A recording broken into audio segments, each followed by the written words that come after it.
Yes, this is your tutor, and you should not have any fear when your tutor is near. When my tutor is near. चलो ठीक है, तो आइए चालू करते हैं स्मॉल इंटेस्टाइन के बारे में। लास्ट डे हमने पढ़ा, हमने क्या पढ़ा?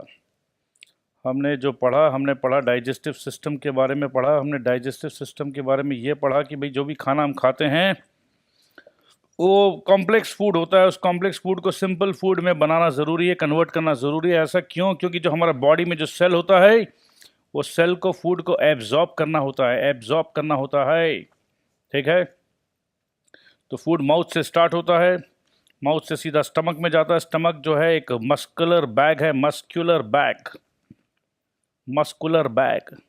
ठीक है, तो स्टमक में फूड चर्न होता है और मिक्स होता है। चर्न का मतलब ज़बरदस्त तरीके से मिक्स होना, गोल गोल स्ट्रॉन्ग मूवमेंट।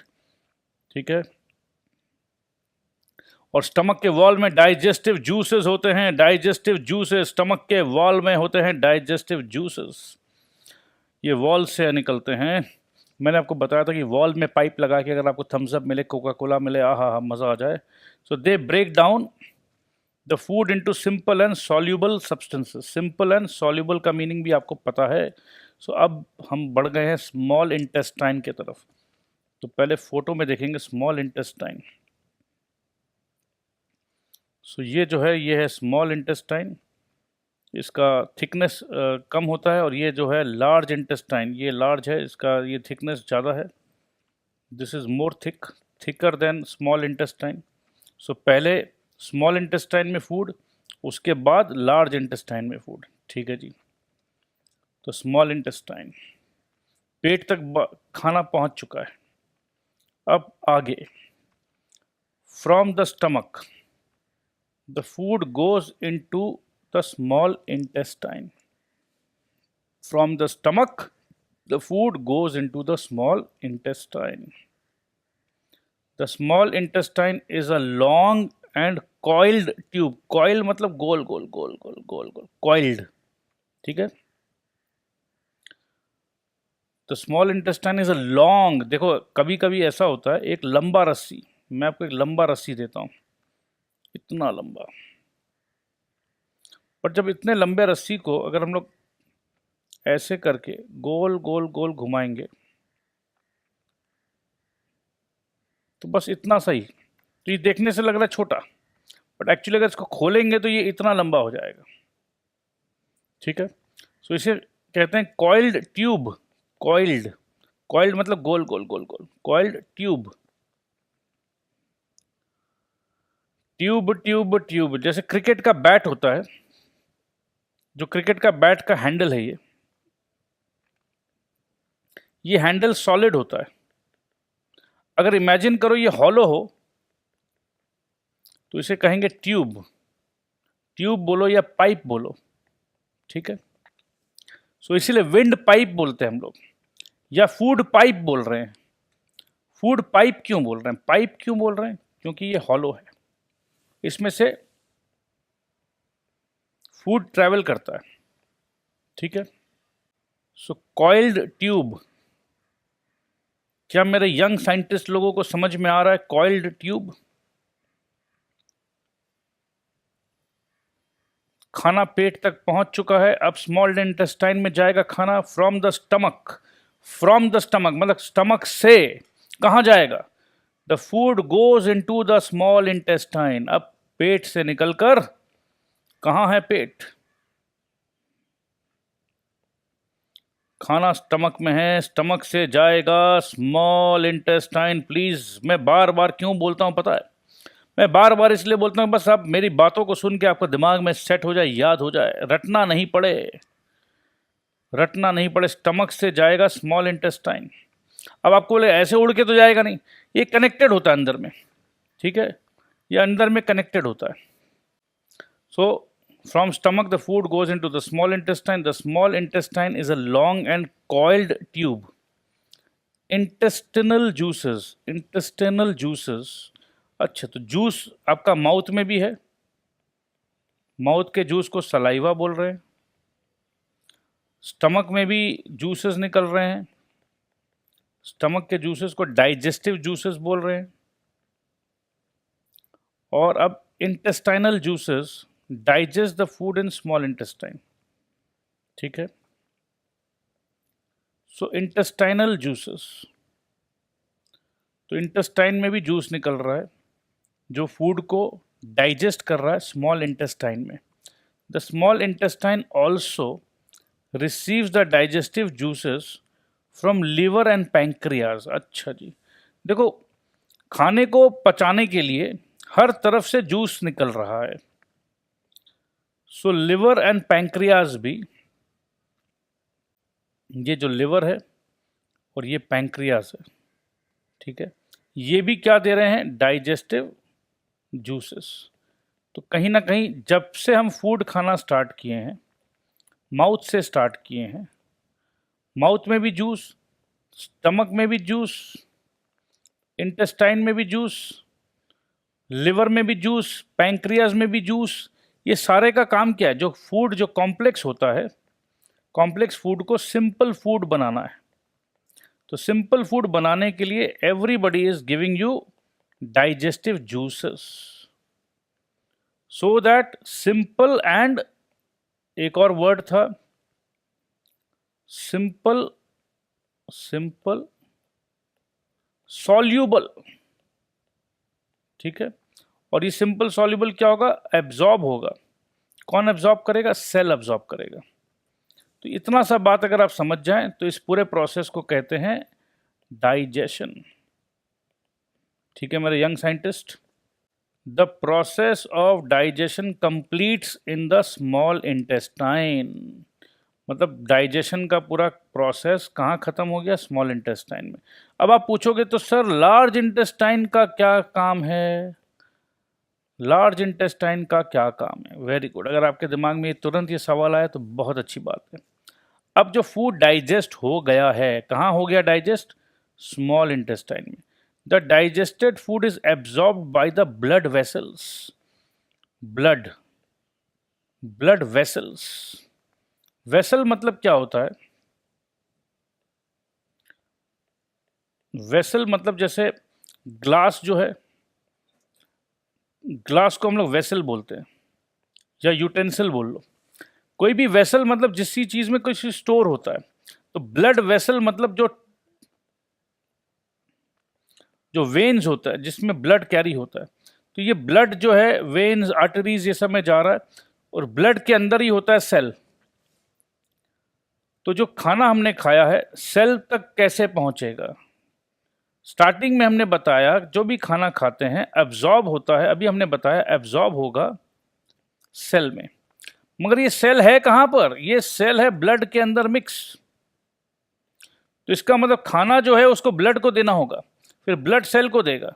तो ब्लड कहां पर है, ब्लड है ब्लड वेसल में। अब हम पूछे पानी कहां पर है, वाटर कहां पर है, आप बोलोगे वाटर तो ग्लास में है। ग्लास क्या है, ग्लास एक तरह का वेसल है, ठीक है। सो ब्लड वेसल, अब आप समझ में आ गया। इसको और डिटेल में हम लोग बाद में, जब आप लोग हायर क्लास में जाओगे, और डिटेल में समझेंगे।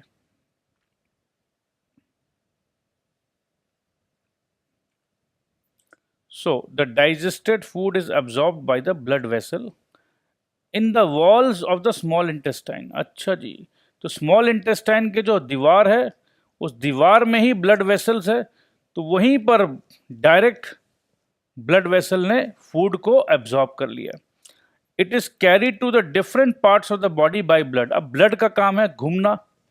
ये जब हम लोग हार्ट का फंक्शन पढ़ेंगे ना तो पता चलेगा। ब्लड तो भैया पूरा शरीर में घूमते रहता है। तो वो जैसे फूड वहां से लिया, कहां से फूड लिया, स्मॉल इंटेस्टाइन से। स्मॉल इंटेस्टाइन के वॉल से उसने फूड ले लिया, अब वो पूरे बॉडी में सर्कुलेट कर रहा है। अच्छा, ये तो हो गया डाइजेस्टेड फूड का कहानी। सो डाइजेस्टेड फूड का स्टोरी फिर से मैं बोल रहा हूं। डाइजेस्टेड फूड का जो स्टोरी है, स्मॉल इंटेस्टाइन के वॉल में जो ब्लड वेसल है उसने फूड को एब्जॉर्ब किया।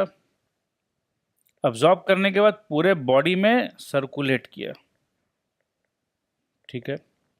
सर्कुलेट किया, ट्रांसपोर्ट किया, कैरी किया, कुछ भी बोलो। जो अनडाइजेस्टेड फूड है, अनडाइजेस्टेड मतलब जो एब्जॉर्ब नहीं हुआ, जो बच गया, the undigested food that is not absorbed by the blood vessel goes into the large intestine. अब समझ में आया लार्ज इंटेस्टाइन का क्या रोल है। लिवर, लार्ज इंटेस्टाइन, एक काम करते हैं लार्ज इंटेस्टाइन में पहले आ जाते हैं, लिवर का बाद में पढ़ेंगे। The large intestine is wider and shorter than the small intestine. Wide है, अगर देखो स्मॉल इंटेस्टाइन अगर इतना बड़ा है, ये स्मॉल इंटेस्टाइन है, तो लार्ज इंटेस्टाइन समझ लो इतना है, तो ये वाइड है, इसके कंपैरिजन में ये वाइड है और ये छोटा है, शॉर्टर है, ठीक है। It holds the undigested food. Undigested food, जो डाइजेस्टेड फूड है वो कहाँ है, डाइजेस्टेड फूड स्मॉल इंटेस्टाइन में, अनडाइजेस्टेड फूड लार्ज इंटेस्टाइन में, ठीक है। It holds the undigested food, absorbs extra water from it, ठीक है। लार्ज इंटेस्टाइन में एब्जॉर्ब क्या करता है, extra water, extra water, and forms stool. Stool मतलब सेमी सॉलिड वेस्ट, जो हम लोग सुबह सुबह वॉशरूम में जाके जो निकालते हैं उसे स्टूल कहते हैं। Rectum is a part of large intestine. Maharashtra में संडास बोलते हैं, जाओ संडास कर लो, कहीं कोई लैट्रिन बोलते हैं, कोई स्टूल बोलते हैं, कोई पॉटी बोलते हैं, कुछ भी बोलते हैं, ठीक है, समझ में आ गया आप लोगों को। Rectum is a part of large intestine. It stores stool for a short time before passing it out from the body. तो रेक्टम में स्टूल स्टोर होता है, उसके बाद निकल जाता है, ठीक है। Anus faeces are remove through the anus. तो रेक्टम के बाद एनस है, जहां से पॉटी हम लोग करके निकाल देते हैं। अब लिवर का क्या फंक्शन है, the liver produces bile. Liver का जो जूस है उसका नाम है bile. Bile helps to digest fats in the small intestine. याद है हम लोग जो फूड खाते हैं, फूड में बहुत सारे न्यूट्रिएंट्स होते हैं, न्यूट्रिएंट्स में एक न्यूट्रिएंट फैट भी होता है, और fat is not good, very good for health. कभी कभी वो जो एक्स्ट्रा फैट है उससे हम लोगों को डिजीज हो सकता है। तो ये जो लिवर है, लिवर बोलता है चिंता मत करो, फैट जब भी आएगा तो उस फैट को मैं ढिशुम ढिशुम करके मार के भगा दूंगा, डाइजेस्ट कर लूंगा। डाइजेस्ट का मतलब ही क्या होता है, जो फैट को ब्रेक कर देंगे, सिंपल में ब्रेक कर देंगे, कॉम्प्लेक्स से सिंपल बना देंगे इसको। ये फैट को हम, जो फैट जो इतना हीरो बन रहा है, इसको जीरो बना देंगे हम। तो लिवर का काम क्या है, बाइल प्रोड्यूस करना, क्या बाइल। और बाइल क्या करेगा, उस फैट को हीरो से जीरो बना देगा। पैंक्रियास क्या करता है, pancreas, the pancreas produce digestive juices. ये तो हम लोगों को पता है, सब कोई डाइजेस्टिव जूसेस बना रहे हैं। These digestive juices digest carbohydrates, fats and proteins in the small intestine. मतलब लिवर का काम क्या है, लिवर का काम है फैट को संभालना, ठीक है। और पैंक्रियास का काम है कार्बोहाइड्रेट्स को संभालना, फैट्स को भी संभालना और प्रोटीन्स को भी संभालना। संभालना मतलब डाइजेस्ट करने के लिए हेल्प करना। तो मेरे ख्याल से अब आपको पूरा कहानी समझ में आ गया। तो एक बार वापस से हम लोग अगर देखें, डाइजेशन का बात कर रहे हैं हम लोग। सो माउथ में, आप लोग बताइएगा, माउथ में एक जूस मिलता है, उस जूस का नाम है सलाइवा, ठीक है।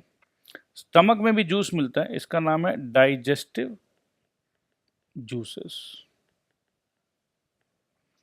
लिवर में जो जूस मिलता है उसका नाम है बाइल जूस, और ये बाइल जूस किसको संभालता है, फैट को। पैंक्रियाज में जो जूस है उसे भी डाइजेस्टिव जूसेस कहते हैं, वो संभालता है प्रोटीन को, कार्बोहाइड्रेट्स को और फैट को। और स्मॉल इंटेस्टाइन में भी जूसेस रहते हैं, और स्मॉल इंटेस्टाइन के वॉल में ब्लड वेसल होता है, ब्लड वेसल फूड को अब्जॉर्ब करता है। फिर जो बचा हुआ फूड है वो लार्ज इंटेस्टाइन में आता है, और रेक्टम में स्टोर होता है और एनस से निकल जाता है। तो मेरे ख्याल से ये पूरा डाइजेशन का प्रोसेस एकदम क्लियर आपको समझ में आ गया। और इन द बीच में ये जो फूड जो जाता है, फूड पाइप या ईसोफेगस। ईसोफेगस का स्पेलिंग ओ से स्टार्ट होता है, ओ साइलेंट होता है, ईसो PHAGUS, ईसोफेगस। तो मेरे ख्याल से अब आप लोगों को सब कुछ समझ में आ गया। तो फंक्शंस ऑफ डाइजेस्टिव सिस्टम क्या हम लोग आज करें या इसको कल करें? थोड़ा सा कर लेते हैं क्योंकि अभी सिर्फ 16 मिनट्स हुआ है। 20 to 25 मिनट्स पढ़ो बेटा, और YouTube में अगर आप देख रहे हो तो उसको स्पीड को बढ़ा लो, 1.5x कर लो तो और जल्दी हो जाएगा। Functions of digestive system, it break down complex food into simple soluble substances that are absorbed by blood. तो डाइजेस्टिव सिस्टम का यही मतलब है कि कॉम्प्लेक्स फूड को, हम स्टार्टिंग से बता रहे हैं, कॉम्प्लेक्स फूड को किस में कन्वर्ट करना है? कॉम्प्लेक्स फूड को सिंपल सॉल्युबल सब्सटेंसेस में कन्वर्ट करना है। और कन्वर्ट करके क्या होगा? एब्जॉर्ब होगा कहाँ? ब्लड में। तो एकदम क्लियर है डाइजेशन का। अब एक बात बताओ, कई बार ऐसा होता होगा कि आपके घर पे मम्मी या पापा आपको बोलते होंगे कि देखो खाना चबा के खाओ, अच्छे से चबाओ, अच्छे से चबाओ। ऐसा क्यों? ऐसा क्यों? अब एक बात बताओ, क्या आप लोगों ने घर में पाव भाजी खाई है? पाव भाजी सबको अच्छा लगता है ना? पाव भाजी में जो भाजी होता है, भाजी मतलब क्या? वेजिटेबल्स। वेजिटेबल्स को अगर हम लोग बड़ा बड़ा काटें और वेजिटेबल को छोटा छोटा काटें, एकदम महीन महीन काटें, तो भाजी का मतलब होता है, पाव भाजी में ऐसा कर लो कि सारा भाजी मिक्स हो जाए, पता ही नहीं चले। तो बड़ा बड़ा काटने से तो दिखेगा, छोटा छोटा काटोगे तो दिखेगा नहीं। तो काटने का काम कौन करता है? काटने का काम ग्राइंडिंग करता है। ग्राइंडिंग कौन करता है? ग्राइंडिंग अपना मोलर्स करता है। तो अगर हम बिना ग्राइंड किए डायरेक्ट स्वॉलो कर लें तो इसका मतलब जो हमारा ईसोफेगस है, ईसोफेगस में बड़ा बड़ा पोर्शन जा रहा है, मतलब बहुत सारा काम किसको करना पड़ेगा? नीचे में स्टमक को करना पड़ेगा। तो अगर हम लोग सारा काम स्टमक से कराएंगे तो स्टमक जल्दी थकेगा। ठीक है, तो खाने का जो च्यूइंग का जो काम है, ब्रेकिंग का जो काम है, वो मुंह में ही हो जाना चाहिए। अगर मुंह में ब्रेक नहीं करेंगे तो नीचे में इंटेस्टाइन में बड़े बड़े हिस्से, बड़े बड़े पोर्शंस रहेंगे, और बड़ा बड़ा पोर्शन रहेगा तो डाइजेशन में प्रॉब्लम आएगा। ठीक है, so importance of chewing the food well. When you chew your food in the mouth, the larger particles of the food break down into smaller food particles. तो लार्ज को small हम पहले ही mouth में कर लेंगे। These smaller particles get easily digested in the stomach. अब एक बात बताओ, समझ लो कोई भूत है और आपको भूत को भगाना है, भूत को ढिशुम ढिशुम करके उसका पावर को खत्म करना है, और भूत आपके मुंह में है, तो भूत आपका पेट में घुस जाएगा। तो आप चाहते हो उस भूत को एकदम छोटा कर दें। हम ए भूत, भूत भूत निकल रहा है, आप भूत को चबा रहे, तो उस भूत को एकदम हालत खराब कर दो, उसका चबा चबा के भूत का हिम्मत एकदम खत्म कर दो। ठीक है, तो भूत को यहीं पर माउथ में ही हरा दो, ताकि नीचे जाके अगर वो भूत बड़ा हो जाता है तो आपको डिस्टर्ब करेगा। तो भूत को एकदम मुंह में ही मार दो। These smaller particles get easily digested in the stomach. All useful nutrients are easily absorbed by the blood in the small intestine. All useful nutrients हम लोग पढ़े थे ना, कार्बोहाइड्रेट्स, प्रोटीन, विटामिन, सब पढ़ा हमने। Also, when you chew the food, a lot of saliva is released. Mouth में saliva होता है. The saliva contains digestive enzyme. This enzyme helps in the process of digestion. तो डाइजेशन में saliva जो है वो भी बहुत बड़ा रोल प्ले करता है, जो माउथ में निकलता है। अगर आप बिना च्यू के डायरेक्ट अंदर खा लेते हो तो सलाइवा मिलेगा नहीं उसको, तो सलाइवा मिलना ज़रूरी है। Saliva is a very good friend. जितना च्यू करोगे उतना सलाइवा मिलेगा, जितना सलाइवा मिलेगा उतना जल्दी डाइजेशन होगा। तो हमेशा ज़्यादा च्यू करना चाहिए। तो ज़्यादा च्यू करोगे तो क्या मिलेगा? ज़्यादा च्यू करोगे तो मिलेगा ज़्यादा दोस्त, मेरा सलाइवा दोस्त। साउथ में थलाइवा कहते हैं। तो एक गाना था ना, मूंछों को जरा राउंड घुमा के थलाइवा। चलो जो भी है, तो सलाइवा का बात कर रहे हैं हम लोग, तो सलाइवा से आपको डाइजेशन और अच्छा से होता है। सो नीड ऑफ वाटर हम लोग नेक्स्ट डे पढ़ेंगे, नेक्स्ट डे, या नीड ऑफ वाटर फटाफट पढ़ के ये यहाँ तक ख़त्म कर लेते हैं। प्लीज़ मेरे बच्चों, प्लीज़, बस इतना सा, प्लीज़ प्लीज़ मान जाओ, प्लीज़। नीड ऑफ वाटर, देखो आप लोग क्या कर सकते हो, वीडियो को पॉज कर सकते हो। आपको लग रहा है कि थोड़ा सा हमको रेस्ट चाहिए तो वीडियो को पॉज कर दो, ठीक है, आराम से पॉज करो, ब्रेक ले लो, फिर आ जाना 5-7 मिनट बाद। So need of water, water helps in the proper digestion of food. अच्छा, अभी तक हमको सलाइवा, जूसेस सब पता चला, पानी भी हेल्प करता है किसमें, डाइजेशन में। It helps to dissolve minerals and other nutrients, जैसे हमने बताया था ना, शुगर को, सॉल्ट को पानी में मिला लो, डिजॉल्व हो जाता है वाटर में। तो न्यूट्रिएंट्स जो है, मिनरल्स जो है, ये वाटर में डिजॉल्व हो जाता है, so that they get easily absorbed in the body. तो बॉडी में अब्जॉर्ब होना है तो पहले पानी में अब्जॉर्ब हो जाए। It also helps to dissolve and digest the soluble fibre present in the food. तो फाइबर को भी डिजॉल्व करता है कौन, पानी। Water helps to remove waste through sweat, urine and faeces. तो पानी अगर आप कम पियोगे तो आपको पसीना नहीं निकलेगा, पसीने से भी बहुत सारा वेस्ट निकलता है, यूरिन से भी निकलता है और फेसेस से भी निकलता है, ठीक है। यूरिन जो आप आगे से करते हो, फेसेस जो आप पीछे से करते हो, ठीक है, समझ में आया बात। It prevents constipation by softening the faeces, faeces means potty, ठीक है, and removing the undigested food. तो पानी बहुत हेल्प करता है, सॉफ्टन कर देता है, ठीक है, और अनडाइजेस्टेड फूड को निकालने में हेल्प करता है, जो आप लोग मॉर्निंग जाके निकालते हो। रेगुलर बावेल मूवमेंट, इसका क्या मीनिंग है, बावेल मूवमेंट, ये बहुत इंपॉर्टेंट है। Removal of stool from the body is called the bowel movement. देखो डेली हम लोग मॉर्निंग में उठ के मम्मी क्या बोलती, जाओ पॉटी कर लो, जाओ बच्चे पॉटी कर लो, या फ्रेश हो जाओ। फ्रेश कैसे होगे, जो वेस्ट है बॉडी के अंदर में वो वेस्ट निकलेगा तो आप फ्रेश फील करोगे, इसके कहते हैं बावेल मूवमेंट। ये बहुत ज़रूरी है, अगर ये पेट में अंदर में रह जाए तो पूरा का पूरा सिस्टम में जहर फैल जाएगा। Removal of stool from the body is called bowel movement. Eating fresh fruits, green vegetables and whole grains and drinking a lot of water help in regular bowel movement. A regular bowel movement prevents constipation. Constipation मतलब जब आपका पेट ऐसा tight हो जा रहा है कि आप पॉटी कर ही नहीं पा रहे हो, आप स्टूल पास नहीं कर पा रहे हो, तो खाने का भी मन नहीं करेगा, पेट एकदम टाइट हो जाएगा, ठीक है। सो कॉन्स्टिपेशन का मतलब ये है, ठीक है। तो आज हम लोग यहीं पर स्टॉप करते हैं, मगर अगर आप लोग चाहो तो ये कॉन्स्टिपेशन का मीनिंग देखो, condition of being unable to get rid of waste material from the bowels easily. So ये फिल इन द ब्लैंक्स हम लोग नेक्स्ट डे स्टार्ट करते हैं। आज हम लोग यहीं पर रोकते हैं मेरे बच्चों, मेरे प्यारे बच्चों, मेरे scientist. I love you all and yes, no more fear when my tutor is near. Thank you very much.